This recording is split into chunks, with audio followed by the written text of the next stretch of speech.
Assalamualaikum semua, welcome to Nas Winchester. Aku nak ucapkan ribuan terima kasih kepada semua yang telah subscribe ke channel Nas Winchester ni dan kepada semua yang telah join membership Gang Kliwon.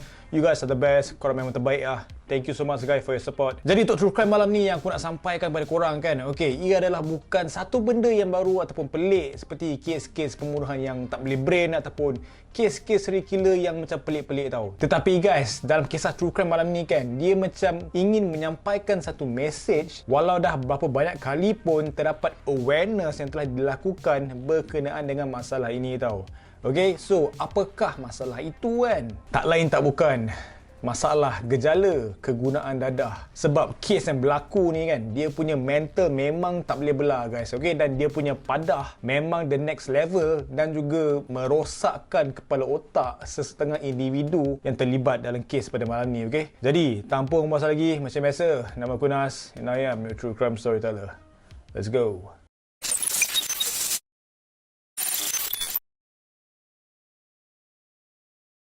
Kisah pembunuhan kejam ini telah berlaku dekat Georgia, Amerika Syarikat pada tahun 2017.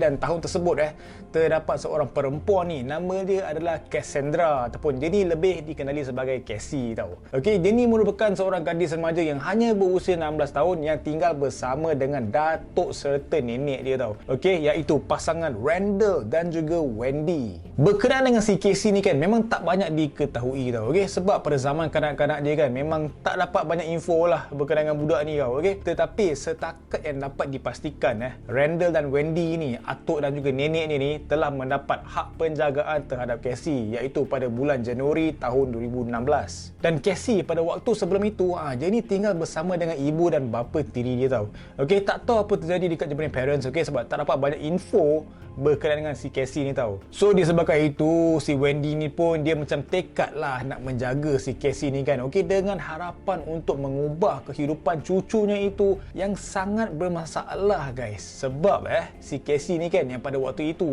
dia ni sudah pun mempunyai kes jenayah guys. Macam mana 16 tahun ada kes jenayah. Dahsyat betul lah budak-budak sana kan. Dan keadaan dia bagaimanapun tidak menjadi seperti yang diharapkan oleh si Wendy dan juga suami dia lah. Yelah, mana taknya guys, perangai liar si Cassie ni kan semakin menjadi-jadi man. Dia bukan sahaja diberhentikan daripada sekolah ke, tetapi dia ni juga selalu melarikan diri daripada rumah dan juga terlibat dengan beberapa aktiviti yang tidak bermoral seperti menagih dadah. Itu je kerja dia guys. Hidup liar gila tau dia ni. Dan Wendy ni sendiri pun, nenek si Cassie ni kan, dia ni pun kerap menjadi mangsa serangan daripada si Cassie ni guys.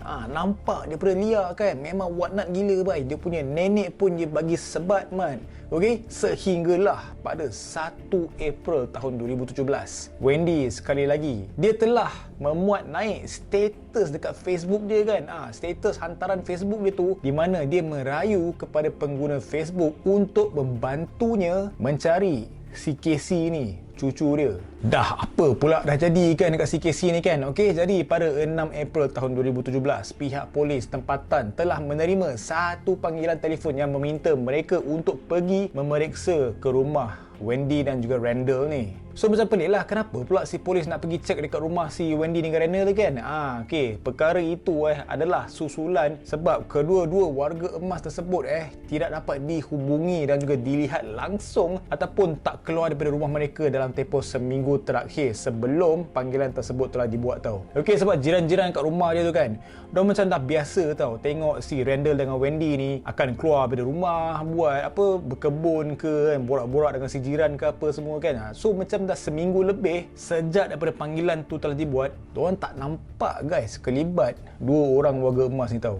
So diorang pun macam risau lah, diorang pun call lah pihak polis. Jadi selepas sahaja panggilan telefon tu telah dibuat kan, pihak polis pun tanpa memasa terus pergi ke rumah Wendy sebanyak 2 kali dengan hanya melakukan pemeriksaan daripada luar tau. Tak pastilah kenapa kan, mungkin diorang tak dapat apa pengesahan ke ataupun approval untuk nak masuk ke rumah si Wendy ni tau. So bila dah round-round tengok kat rumah si Wendy dan Randall ni, macam tak ada benda yang pelik ataupun yang macam agak seram yang tengah berlaku kan, pihak polis pun pun terus beredar tau. Pihak polis pun dia terus beredar daripada rumah si Wendy dan juga Randall ni. Dan 2 hari berikutnya pula guys, pihak polis telah mendapat satu maklumat mengenai satu serangan yang berlaku di sebuah rumah hingga menyebabkan 2 individu dan rumah tersebut yang diyakini seorang lelaki dan juga seorang wanita mengalami kecederaan yang serius di bahagian belakang kepala mereka. Dan macam biasalah, siasatan polis telah dijalankan dan hasil siasatan daripada pihak polis tu, mangsa tersebut telah diserang oleh sepasang kekasih muda. So pihak polis pun mereka ni betapa efisiennya kerja diorang kan. Mereka tidak memerlukan masa yang lama untuk mengenal pasti suspek yang buat benda-benda macam tu tau. Okey, dan suspek itu merupakan seorang budak lelaki yang berusia 19 tahun yang bernama Johnny Ryder. Dan manakala suspek perempuan tu pula, siapa lagi guys? Tak lain tak bukan si Casey ni. Dan daripada hasil siasatan pihak polis pula, mangsa wanita yang terserang itu merupakan kakak kepada Johnny. Dekat sini dah mula macam dia punya kepelikan je tau. Macam apa benda kan, kakak si Johnny ni diperembat oleh si Casey dan juga Johnny sendiri guys. So dekat sini lah jadi makin lah, aku boleh kata makin dark lah cerita dia berat mat kes macam ni tau. Dan sesudah mendapat tahu yang si Casey ni sebagai salah seorang suspek, barulah pihak polis melakukan pemeriksaan ke rumah Randall dan Wendy. Dekat situ terus orang fikir macam boleh jadi si Casey ni ada connection tentang report yang telah dilakukan dekat rumah si Randall dan juga Wendy ni tau. Jadi pihak polis pun mereka terus bergegas ke rumah Randall dan Wendy dan terus melakukan siasatan tau. Okey, dan mereka berjaya untuk masuk ke rumah mereka, dan apa yang telah mereka temui adalah pasangan suami isteri tersebut telah ditemui mati di tingkat atas rumah mereka.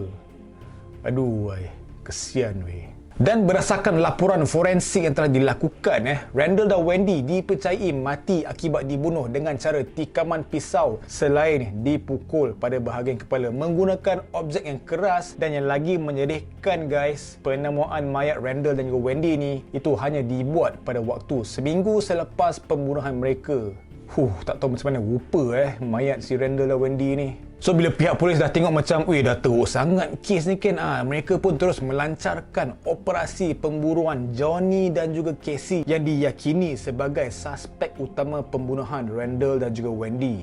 Dan selepas segala operasi pencarian itu kan, pada akhirnya Johnny dan Casey ni memang kantoi cerita dia guys. Pasangan kekasih itu kan, diorang telah dikesan di mana mereka telah menyembunyikan diri mereka di rumah kawan mereka guys. Dan sewaktu pihak polis mengepung lokasi persembunyian mereka tu kan, Johnny dan Casey memang perangai macam setan kan. Diorang ni tak nak bekerjasama guys. Diorang ni macam berkeras tau. Aku rasa punya otak sudah crack, okay. So itu telah membiarkan pihak polis macam dah tak ada option lain kan, okay. So disebabkan itu kan, anggota pasukan keselamatan SWAT mereka telah dikerah untuk melakukan serbuan weh. Nampak? Nak cari budak 2 ekor mangkuk ayun ni kan. Sampai SWAT guys, sampai SWAT guys, sampai berapa kali nak ulang mat. Aduh hai. So bila 2 ekor mangkuk ayun ni dah sedar macam diorang dah trap, dah terperangkap, 2 ekor ni kan, Johnny dan Casey ni, mereka cuba untuk membunuh diri di dalam bilik mandi dengan mengelar pergelangan tangan masing-masing guys.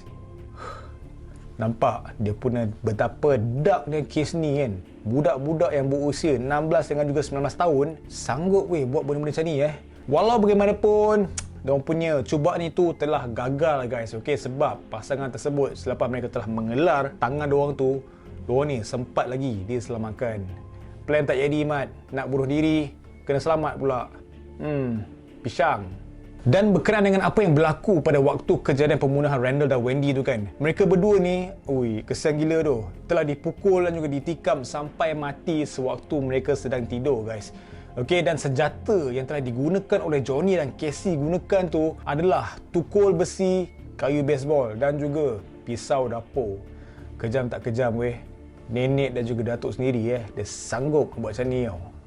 Aku just tak tahulah apa benda yang dia nak sebenarnya si Minah ni Dan perkara yang seakan-akan macam tak berapa nak masuk akal Okey, selepas pembunuhan itu Johnny dan Casey, diorang ni 2 ekor setan ni sempat mengadakan parti guys. Parti di lokasi kejadian dengan memanggil kawan-kawan mereka untuk datang pesta sekali guys. Okay, kau boleh imagine tak? Dia dah bunuh dia punya atuk nenek, boleh lagi mat nak buat parti. Tak tahulah apa je nak celebrate kan. Crack weh, aku rasa dia punya dadah yang dihisap tu, aku rasa dah pekat lah dalam otak je ni.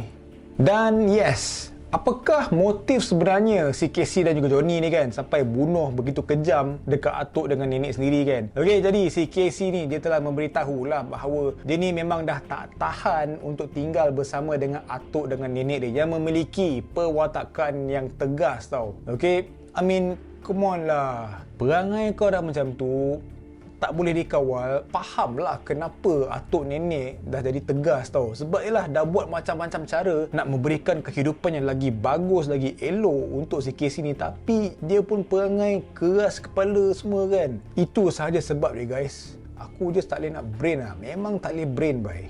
Dan dakwa Casey lagi, dia bersama dengan teman lelaki dia, Mr. Johnny. Okey, perancangan mereka kan, mereka ada lagi perancangan tau, di mana mereka ingin membunuh ibu si Johnny ni dan juga keluarga dia guys.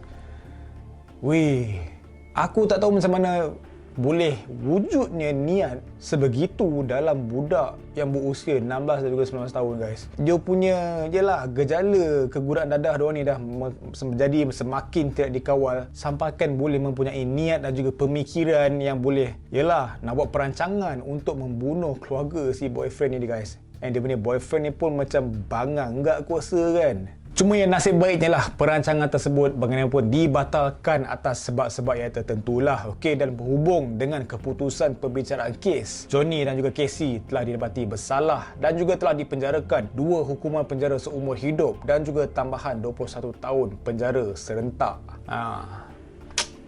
Kalau fikir balik macam tak cukup dia kan. Tapi itulah dia guys. Okey, so macam iyalah, benda ni kan, kisah ni kan, dia memang hendak memberikan satu mesej yang begitu-begitu jelas lah guys. Johnny dan Casey, example yang agak ketara sekali guys. Padah melakukan ataupun padah menggunakan dadah. Sedih siut.